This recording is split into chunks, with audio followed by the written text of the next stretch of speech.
கைது முடக்கம் எதிர்காலம் தடுமாறி வெறிச்சோடிய கழகம். உங்கள் லெஜண்ட் சரவணாவில் தீபாவளி பரிசாக பவனுக்கு ரூபாய் 1200 தள்ளுபடி. ஆச்சி ராயல் குலோப் ஜாமுன் பேக்ஸ் ஒன்று வாங்கினால் ஒன்று இலவசம். அப்பவும் இப்பவும் எப்பவும் அதிரடி கலெக்ஷன் சரவெடி செலிப்ரேஷன். குமுதம் நேயர்களுக்கு வணக்கம். நான் உங்கள் இளையராஜா. இது குமுதம் ரிப்போர்ட். தமிழக வெற்றி கழகம் வெறிச்சோடி போயிருக்கிறது. கரூரில் 41 பேர் பலியான சம்பவத்தை அடுத்து அக்கட்சியினுடைய கரூர் நிர்வாகிகள் 2 கைது செய்யப்பட்டுள்ளனர். எந்நேரமும் அக்கட்சியினுடைய பொதுச் செயலாளர் புசி ஆனந்தும் இணை செயலாளர் நிர்மல்குமார் அவர்களும் கைது செய்யப்படலாம் என்கிறார்கள். அது மட்டுமின்றி ஆதவ் அர்ஜுனாவும் இந்த கைது வளையத்துக்குள் இருப்பதாக சொல்கிறார்கள். அவரும் கைது செய்யப்பட வாய்ப்பு இருப்பதாக சொல்கிறார்கள். அது மட்டுமின்றி விஜயனுடைய கட்சி பிரச்சாரம், கட்சி நிகழ்வுகள் ஆகியவும் தேதி குறிப்பிடப்படாமல் ஒத்திவைக்கப்பட்டிருக்கின்றன.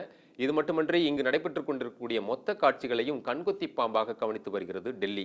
இனி தமிழக வெற்றி கழகத்தினுடைய எதிர்காலம் என்னவாகும் என்பது குறித்து தான் இந்த வீடியோவில் டீட்டெயிலாக பார்க்க போறோம். வாங்க வீடியோக்குள்ள போகலாம். கடந்த செப்டம்பர் 27ஆம் தேதி கரூரில் தாவேகாவினுடைய தலைவர் விஜயனுடைய பரப்புரை கூட்டத்தில் கூட்ட நெரிசலில் 41 பேர் பலியாகினர். நாட்டையே உழுக்கக்கூடிய இந்த சம்பவத்தை தமிழக அரசு விசாரிப்பதற்காக ஓய்வு பெற்ற நீதிபதி அருணா ஜெகதீசன் தலைமையில் ஒரு நபர் கமிஷனை அமைத்திருக்கிறது.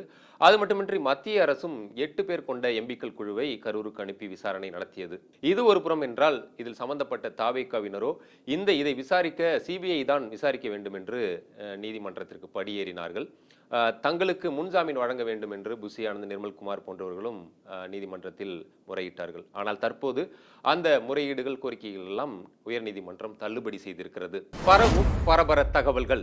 இதற்கிடையே தாவேகாவின் தேர்தல் பிரச்சார மேலாண்மை செயலாளர் ஆதவ் அர்ஜுனா மீதும் வழக்கு பதிவு செய்திருக்கிறார்கள். குறிப்பாக கடந்த செப்டம்பர் 30ஆம் தேதி அன்று ஆதவ் அர்ஜுனா அவர்கள் தன்னுடைய எக்ஸ் தளத்தில் ஒரு சர்ச்சைக்குரிய பதிவு ஒன்றை பதிவிட்டார்.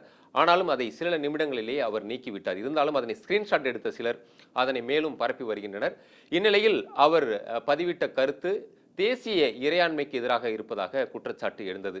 இந்நிலையில் அவர் மீதும் வழக்கு பதிவு செய்திருக்கிறார்கள். அதனை அடுத்து சிலர், குறிப்பாக டெலிகிராம் ஆப்பிலும் தாவேகாவுக்கு தொடர்புடைய சிலர் சர்ச்சைக்குரிய உரையாடல்களை பகிர்ந்திருக்கிறார்கள். அதையும் மோப்பம் பிடித்த போலீசார் வழக்கு பதிவினை செய்து தீவிரமாக தேடி வருகின்றனர். இந்நிலையில் கூடிய விரைவில் ஆதவ் அர்ஜுனாவும் கைது செய்யப்படலாம் என்கின்றனர். முன்னதாக கடந்த செப்டம்பர் 29ஆம் தேதி தாவேகாவுடைய தலைவரும் நடிகருமான விஜய் அவர்கள் தன்னுடைய நீலாங்கரை வீட்டிலிருந்து பட்டினம்பாக்கம் வீட்டிற்கு வந்திருந்தார். அப்போது அவர் உள்துறை அமைச்சர் அமித்ஷாவை சந்திப்பதற்கு நேரம் கேட்டிருப்பதாக தகவல்கள் வெளியாகின. உள்துறை அமைச்சரும் தசரா பண்டிகை முடிந்த பிறகு அவரை சந்திப்பதற்கு நேரம் ஒதுக்கி இருப்பதாகவும் தகவல்கள் வெளியாகின. அப்படி ஒரு சந்திப்பு நடைபெற்றால் அதில் நடிகர் விஜய் அவர்கள் கரூரில் நடைபெற்ற உயிர் பலிகளுக்கு காரணம் சிலருடைய சதி வேலைகள் என்று அவர் குற்றம் சாட்டினை வைப்பார் என்றும் தகவல்கள் பரவலாக பேசப்பட்டு வருகிறது. இந்நிலையில் கடந்த செப்டம்பர் 30ஆம் தேதி நீதிமன்றத்தில் அவர்களுடைய வழக்கு விசாரணைக்கு வந்தபோது நீதிபதியும் சரமாரியான கேள்விகளை முன்வைத்திருந்தார். அதற்கு பிறகு பார்த்தோமானால் சோசியல் மீடியாவிலும் சரி, சென்னையில் சில அமைப்புகளால் ஒட்டப்பட்ட போஸ்டரிலும் விஜயை கைது செய் என்ற வாசகம் அலையடிக்கப்பட்டது. இந்நிலையில் நேற்று சென்னை உயர்நீதிமன்றமும் கடுமையான கேள்விகளை விஜயை நோக்கியும் தமிழக வெற்றி கழகத்தை நோக்கியும் வைத்திருப்பதும் குறிப்பிடத்தக்கது. திடீரென முடிவாகிய கரூர் விசிட். இது குறித்து நம்மிடம் பேசிய தமிழக வெற்றி கழகத்தினுடைய மாநில நிர்வாகி ஒருவர், தாவேகாவினுடைய தலைவர் விஜயனுடைய சுற்றுப்பயணம் என்பது வாரந்தோறும் சனிக்கிழமைகளில் ஏற்கனவே ஒவ்வொரு ஊராக திட்டமிடப்பட்டிருந்த ஒன்றாகத்தான் இருந்தது. அந்த வகையில் நடிகர் விஜயனுடைய கரூர், நாமக்கல், சேலம் ஆகிய ஊர்களுக்கு டிசம்பர் 13ஆம் தேதி தான் வருவதாக திட்டமிடப்பட்டிருந்தது. ஆனால் அதற்கு முன்னால் செப்டம்பர் 17ஆம் தேதி திமுக தன்னுடைய முப்பெரும் விழாவை அங்கு நடத்தியிருந்தது. இதனால் அந்த முப்பெரும் விழாவில் முதல்வர் ஸ்டாலின் தொடங்கி செந்தில் பாலாஜி வரை 2026லும் நாங்கள் தான் ஆட்சி அமைப்போம் என உற்சாகமாக அவர்கள் பேசி வந்த நிலையில் அதற்கு உடனடியாக பதிலடி கொடுக்க வேண்டும் என நினைத்த தாவேகாவினுடைய சில நிர்வாகிகள் விஜயிடம் உடனடியாக நாம் பதிலடி கொடுக்க நாம் கரூரை தேர்ந்தெடுக்க வேண்டும், கரூரில் நமக்கு அதிக செல்வாக்கு இருக்கிறது என்பதை காட்ட வேண்டும் என்று சொல்லியிருக்கிறார்கள். அதற்கு விஜய் அவர்களும் உடனடியாக ஒப்புதல் வழங்கியிருக்கிறார்கள். அந்த அடிப்படையில் தான் டிசம்பர் 13 நடைபெற வேண்டிய அந்த சுற்றுப்பயணம் திடீரென செப்டம்பர் 27ஆம் தேதிக்கு மாற்றப்பட்டிருக்கிறது. உடனடியாக தாவேகாவுடைய பொதுச் செயலர் புசி ஆனந்தும் கரூரினுடைய மாவட்ட செயலாளர் மதியழகனிடம் பிரச்சாரத்துக்கு தேவையான இடங்களை பாருங்கள் என்று உத்தரவிட்டிருக்கிறார். நிர்பந்தத்தில் தேர்வான வேலுச்சாமிபுரம். அதன் அடிப்படையில் கரூரில் விஜய் அவர்கள் பிரச்சாரம் செய்வதற்காக 3 இடங்களை தாவேகா நிர்வாகிகள் தேர்வு செய்திருக்கின்றனர். குறிப்பாக பஸ் ஸ்டாண்ட் ரவுண்டானா, புது பஸ் ஸ்டாண்ட் ரவுண்டானா, லைட் ஹவுஸ் கார்னர் ஆகிய 3 இடங்களை தேர்வு செய்து கட்சியின் தலைமைக்கு அனுப்பியிருக்கிறார்கள். அதை பார்த்த புசி ஆனந்த் அவர்களும் இந்த 3இல் ஒரு இடத்தை ஓகே சொல்லிவிடுங்கள் என்று சொல்ல போலீசிடம் தமிழக வெற்றி கழகத்தினுடைய நிர்வாகிகள் அனுமதி கேட்டிருக்காங்க. ஆனா அதை பார்த்த போலீசார் அந்த 3 இடங்களையும் மறுத்திருக்காங்க. அதுக்கு அவங்க என்ன காரணம் சொல்லியிருக்காங்க அப்படின்னா, இந்த 3 இடங்களும் மக்கள் கூட்டம் அதிகமாக கூடக்கூடிய இடம், அதுவும் குறிப்பாக சனிக்கிழமை என்பதால் இன்னும் மக்கள் கூட்டம் அதிகமாக இருக்கும். எனவே நாங்கள் உங்களுக்கு அந்த இடங்களை ஒதுக்க முடியாது என்று மறுத்திருக்கிறார்கள். ஆனாலும் கரூரின் தாவேகா மாவட்ட செயலர் மதியழகன் அவர்கள் கடந்த முறை 2024 உதயநிதி அவர்களுக்கு பஸ் ஸ்டாண்ட் ரவுண்டானவை ஒதுக்கி இருந்தீர்களே, அது மட்டும் எப்படி என்று மல்லுக்கு நிற்க, அது கடந்த நாடாளுமன்ற தேர்தலின் போது அவர் பிரச்சாரத்திற்காக வந்தார். அப்பொழுது அரை மணி நேரத்தில் அவர் பேசிவிட்டு அங்கிருந்து சென்று விட்டார். நாங்கள் போக்குவரத்தை சரி செய்து விட்டோம். ஆனால் விஜய் அவர்கள் வரும்போது ஒரு நாள் முழுக்க அந்த பகுதி போக்குவரத்து தடைப்படும். எனவே அந்த இடத்தை தர முடியாது. வேண்டுமானால் வேறு இடங்களை நாங்கள் சொல்கிறோம், அதில் ஏதாவது ஒன்றை பாருங்கள் என்று சொல்லிதான் வரக்கூடிய, அதாவது அப்போது அந்த நிகழ்வு நடைபெறுவதற்கு முன்பு அனுமதி கேட்கும் நேரம் என்பதால் இபிஎஸ் அவர்கள் பிரச்சாரம் செய்வதற்காக வேலுச்சாமிபுரத்தை தேர்வு செய்திருக்கிறார்கள். அந்த இடத்தை உங்களுக்கு நாங்களும் வழங்க முடியும், அதை பாருங்கள், அது ஒத்து வந்தால் அனுமதி பெற்றுக்கொள்ளலாம் என்று சொல்லவும் இதையும் புசி ஆனந்திடம் நிர்வாகிகள் தெரிவித்திருக்கின்றனர். ஆனாலும் அதை பார்த்த புசி ஆனந்த் அவர்கள் இந்த இடத்தில் கண்டிப்பாக மக்கள் கூட்ட நெரிசல் ஏற்படும் என்று அவர் சொன்னதாக தகவல்கள் சொல்கிறார்கள். இருந்தாலும் கட்சி தலைமைக்கு இந்த தகவலை அவர் அனுப்பியிருக்கிறார். ஏனென்றால் செப்டம்பர் 27ஆம் தேதி என்று நாள் குறித்தாகிவிட்டது. கரூரில் நிச்சயம் விஜய் பேசிய ஆக வேண்டும் என்று அவர்கள் நினைத்திருக்கிறார்கள். உடனடியாக கட்சி தலைமை அதை பார்த்துவிட்டு நிச்சயம் எடப்பாடி பழனிசாமி அவர்கள் பேசக்கூடிய இடம் என்றால் அது பெஸ்டாகத்தான் இருக்கும், அதனால் உடனடியாக அனுமதியை பெற்றுவிடுங்கள் என்று 10வது நிமிடத்திலேயே மேலிடத்திலிருந்து கிரீன் சிக்னல் வரவும் அந்த இடத்தை வேறு வழியின்றி ஓகே செய்ததாகவும் சொல்கிறார்கள். பிரச்சாரத்திற்கான இடம் தேர்வு செய்யப்படும் ஆலோசனை கூட்டத்தில் கலந்து கொண்ட பள்ளப்பட்டி நகர செயலாளர் தௌபிக் அவர்கள் நம்மிடம் பேசும்போது குறிப்பாக இபிஎஸ் அவர்களுக்கு கூடும் கூட்டத்தை விட பல மடங்கு கூட்டம் விஜய் அவர்களுக்கு கூடும் என்பது எங்களுக்கு தெரியும், அது போலீஸுக்கும் தெரியும்.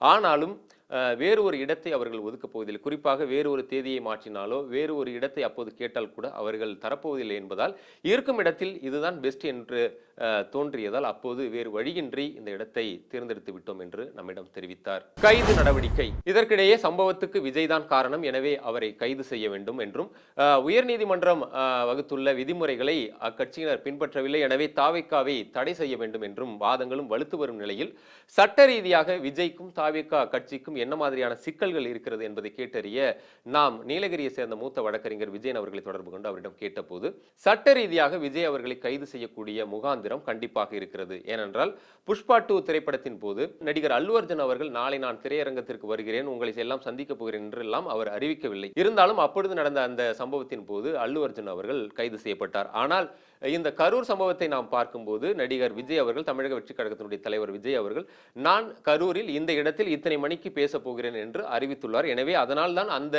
இடத்தில் ஒட்டுமொத்தமாக விஜயை காண்பதற்காக அவர்கள் கூடியுள்ளனர். அதனால் தான் இந்த நெரிசலும் ஏற்பட்டு பலியாகி இருக்கிறது. எனவே இந்த வழக்கில் விஜயை நினைத்து நிச்சயம் கைது செய்யலாம்.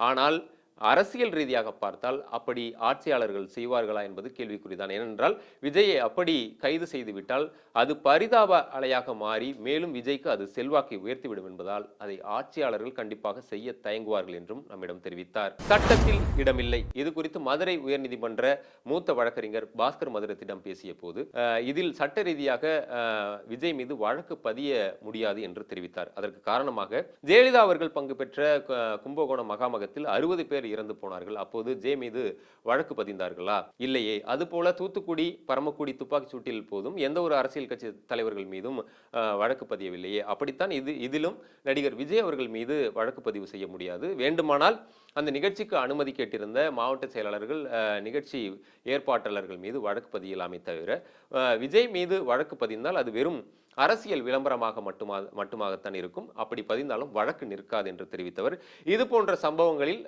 அரசியல் தலைவர்கள் மீது வழக்கு பதிய வேண்டும் என்றால் அதற்கு சிறப்பு சட்டங்கள் தேவை என்றும் தெரிவித்தார். விஜய் தான் பொறுப்பு. அரசியல் நோக்கர்கள் சிலரோ அரசியல் ரீதியாக பார்க்கும்போது இது போன்ற உயிரிழப்பு என்பது முதல் முறை அல்ல. குறிப்பாக ஜெயலலிதா அவர்களுடைய ஆட்சியான 2005 சென்னையில் ஒரு பெரு வெள்ளம் ஏற்பட்டது. அப்போது எம்ஜிஆர் நகர் பகுதியில் மக்களுக்கு நிவாரணம் வழங்கிய போது கூட்ட நெரிசலில் 42 பேர் இறந்து போனார்கள். அப்போது அதை வைத்து பெரும் அரசியல் செய்தார்கள். அதே போலத்தான் இப்போதும் இதை வைத்து அரசியல் செய்து கொண்டிருக்கிறார்கள். ஆனால் இதை வைத்து குறிப்பாக தமிழக வெற்றி கழகத்திற்கு நிறைய விதிமுறைகளை நீதிமன்றம் விதித்திருக்கிறது. அதையெல்லாம் அவர்கள் பின்பற்றுவதில்லை. அதனால் இதை வைத்துக்கொண்டு தாவேகாவை தடை செய்ய வேண்டும் என யாராவது நீதிமன்றத்திற்கு போனால் அப்போது தாவேகாவுக்கு சிக்கல் ஏற்படலாம் என்றும் சொல்கின்றனர். ஏன் பாரபட்சம்? விஜய் சம்பந்தப்பட்ட இந்த நிகழ்வுக்கு திரையுலகை சேர்ந்த பலரும் ரியாக்ட் செய்யாததும், குறிப்பாக அரசியல் பாரபட்சத்தோடு சிலர் ரியாக்ட் செய்ததும் விமர்சனத்திற்கு உள்ளாகி இருக்கிறது. குறிப்பாக த்ரிஷா போன்ற உச்ச நட்சத்திரங்கள் கரூரா அப்படினா என்னும் ரேஞ்சுக்கு விலகி இருக்கின்றனர். ஆனால் ரஜினி, கமல் போன்ற முன்னணி நட்சத்திரங்கள் இதற்காக குரல் கொடுத்திருக்கின்றனர். ஆனாலும் இதன் பின்னணியில் திமுக ஆதரவு மனநிலையும் விஜயை சீண்டும் மனநிலையும் உள்ளதாகவும் விமர்சனம் எழுந்திருக்கிறது. இது குறித்து சமூக பிரச்சனைகளை சமூக வலைதளங்களில் அலசும் கூடலூர் ஆனந்த் நம்மிடம் குறிப்பாக இங்கு பகிரப்படும் வருத்தங்கள் எல்லாமே அரசியல் பின்னணியில் தான் இருக்கிறது. குறிப்பாக நடிகர் ரஜினிகாந்த் அவர்கள் இந்த பிரச்சனைக்கு உடனடியாக ரியாக்ட் செய்திருக்கிறார். ஆனால் அவரிடம் திருவண்ணாமலை மண் சரிவில் இறந்தவர்கள் பற்றி ஒரு வாரம் கழித்து கேட்டபோது அப்படியா என ஷாக்குடன் கேட்டார். இந்த விவகாரத்தில் ரஜினிகாந்த் அவர்கள் காட்டிய வேகத்தில் ஒரு துளியை கூட தமிழகத்தினுடைய மற்ற அவலங்களுக்காக அவர் இந்த வேகத்தை காட்டியதில்லையே. இதன் பின்னணியில் நடிகர் விஜய் அவர்கள் இப்பொழுது வசூல் மன்னனாக நம்பர் 1 இருக்கிறார். குறிப்பாக தன்னிடம் இருந்த சூப்பர் ஸ்டார் பட்டத்தை அவர் தட்டி தூக்கிவிட்டார் என்ற காரணம்தான் இதன் பின்னணியில் இருப்பதாகவும், அதே போல நடிகர் கமல்ஹாசன் அவர்கள் நெஞ்சு பதைக்கிறது, வார்த்தைகள் இன்றி திகைக்கிறேன் என்றெல்லாம் பதிவிட்டிருக்கிறார். ஆனால் அவரோ கள்ளக்குறிச்சி, திருபுவனம் மரணங்கள் எல்லாம் எங்கு சென்று விட்டார்? அப்போதெல்லாம் ஏன் இந்த ஆவேசத்தை அவர் காட்டவில்லை? அவர் திமுக கூட்டணியில் இருப்பதால் இப்போது தாவேகாவுக்கு எதிராக பொங்குகிறாரோ? குறிப்பாக இந்த விவகாரத்தில் நடிகர் ஜீவா, ஆண்ட்ரியா போன்றவர்கள் தான் நடுநிலையாக இந்த விவகாரத்தில் இந்த பாதிக்கப்பட்ட இறந்து போன மக்களுக்காக தங்களுடைய அஞ்சலியை பகிர்ந்திருக்கின்றனர். அதே சமயத்தில் ரசிகர்களுடைய பணத்தில் வாழக்கூடிய பல நடிகர் நடிகைகள் இந்த விஷயத்தில் கண்டும் காணாமல் இருப்பது ஏன் என்று ஆதங்கத்துடன் நம்மிடம் தெரிவித்தார். இது பற்றியெல்லாம் இன்னொரு டிவிகே தலைவரிடம் பேசினோம். அதாங்க தமிழக வாழ்வுரிமை கட்சி தலைவர் வேல்முருகனிடம் நாம் பேசிய போது, நான் எப்போதுமே நடிகர்களுடைய அரசியலுக்கு எதிராக நான் பேசிக்கொண்டுதான் வருகிறேன். குறிப்பாக தமிழக இளைஞர்கள் நடிகர்களின் பின்னால் சென்று அவருடைய வாழ்வை தொலைப்பது, கலாச்சாரத்தை சிதைப்பது போன்றவற்றில் நான் எப்போதுமே எச்சரிக்கை விடுத்து வந்திருக்கிறேன். எப்போதுமே சினிமா மோகம் என்பது நமக்கு சோறு போடாது. கரூரில் நடந்திருப்பது வெறும் விபத்தல்ல, அது ஒரு படுகொலை. குறிப்பாக நடிகர் விஜயை காண்பதற்காக அங்கு கூடிய மக்களுக்கு குடிக்க தண்ணீர் இன்றி, கழிப்பிட வசதியின்றி மக்கள் தவித்து அவதிக்குள்ளாகி, குழந்தைகள், பெண்கள், முதியவர்கள் உட்பட பலரும் அவதிக்குள்ளாகி அதில் உயிர் பலிகளையும் நாம் சந்தித்திருக்கிறோம். இந்நிலையில் குறிப்பாக நடிகர்கள் என்பவர்கள் ரசிகர்களையும் சரி மக்களையும் சரி எப்போதுமே அவர்கள் அவதியில் தான் வைத்திருப்பார்கள். இந்நிலையில் அவர்களிடம் நடுநிலையோடு இரங்கல் தெரிவிக்கவில்லையே என்று எதிர்பார்ப்பது முட்டாள்தனம் என்று நம்மிடம் முடித்துக் கொண்டார். இப்படியான சூழலில் கரூரில் பாதிக்கப்பட்ட மக்களை இதுவரை தாவேகாவுடைய தலைவர் விஜயோ அவரது கட்சியை சேர்ந்த நிர்வாகிகளோ இன்னும் பாதிக்கப்பட்ட மக்களை போய் சந்திக்கவில்லை என்ற குற்றச்சாட்டும் விமர்சனங்களும் வெகுவாக மக்களிடையேயும் பரவி வருகிறது. சமூக வலைதளங்களிலும் இது குறித்து விஷயங்கள் போய்கொண்டுதான் இருக்கிறது. இந்நிலையில் இந்த சம்பவம் நடைபெற்ற 3 நாட்களுக்கு பிறகு நடிகர் விஜய் அவர்கள் ஒரு காணொலி ஒன்றை வெளியிட்டு சாப்டோனில் அதில் பொங்கியிருந்தார். குறிப்பாக என் மனம் இன்னும் வழியில் துடித்துக் கொண்டுதான் இருக்கிறது. நான் ஏன் கரூரில் சென்று ஹாஸ்பிட்டலில் அந்த பாதிக்கப்பட்டவர்கள் பார்க்கவில்லை என்றால் அதை வைத்து வேறு ஏதேனும் நடந்து விடுமோ என்றுதான் நான் அதை இன்னும் சந்திக்கவில்லை என்று சொன்னவர். குறிப்பாக இன்னும் ஒரு 20 பேர் கொண்ட குழுவையும் தற்பொழுது சந்திப்பதற்காக அமைத்திருப்பதாகவும் சொல்கிறார்கள். ஆனால் இதுவரை தாவேகாவை சார்ந்த யாரும் பாதிக்கப்பட்ட மக்களை பார்க்கவில்லை என்றும் சொல்லப்படுகிறது. அதே காணொலியில் நடிகர் விஜய் அவர்கள் பேசி முடிக்கும் போது, நான் இதுவரை 5 மாவட்டங்களுக்கு சென்று வந்துள்ளேன், அங்கெல்லாம் நிகழாத இந்த அசம்பாவிதம் கரூரில் மட்டும் ஏன் நடந்தது என்று அரசியல் ரீதியாகவும் அவர் பேசியதும், குறிப்பாக சிஎம் சார் என்ன பழி வாங்கணும்னா என்ன வேணும்னா பண்ணிக்கோங்க, ஆனா என் ரசிகர்களை, தொண்டர்கள் மீது கை வைக்காதீங்கன்னு அவர் பேசியிருப்பதும் இன்னும் விமர்சனத்தை தான் சந்திச்சிருக்கிறது. இதையெல்லாம் கூட்டி கழிச்சு பார்க்கும்போது விஜயனுடைய அரசியல் எதிர்காலம் என்னவாகுமோ என்ற கேள்வியும் எழாமல் இல்லை. அரசியல் சூழ் உலகு, பொறுத்திருந்து பார்க்கலாம். ஆச்சி ராயல் குலோப் ஜாமன் பேக்ஸ் 1 வாங்கினால் 1 இலவசம். அப்பவும் இப்பவும் எப்பவும் சென்னை அதிரடி கலெக்ஷன், சரவெடி celebration. Darling 3D Deepavali deals. நீங்கள் வாங்கும் ஒவ்வொரு பொருளுக்கும் 3 அற்புதமான தீபாவளி டீல்ஸ்.